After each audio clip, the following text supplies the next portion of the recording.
kali ini aku mau kasih tahu dulu, Facebook itu ada dua, ada Lite, ada yang Facebook warna biru. Kita coba dulu di Facebook Lite ya.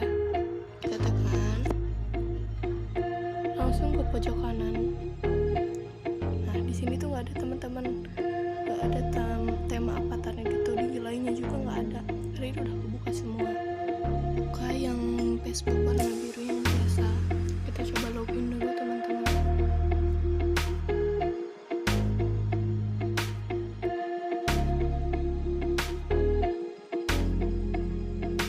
Kita cari yang tema avatar, tulisan avatarnya.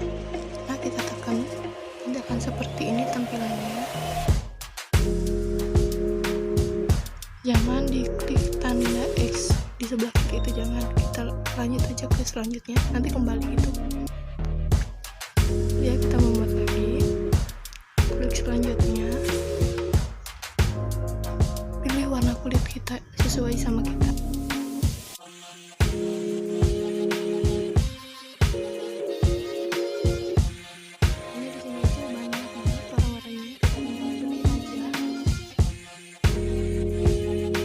Selesai, kita tinggal klik, kita pilih gaya rambut, ada juga bentuk wajahnya, kacamata juga, aksesorisnya, pokoknya ada, tinggal pilih. Tinggal ikutin aja tutorialnya sampai semuanya selesai. Jangan lupa klik tombol subscribe ya.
saya tampilnya seperti ini.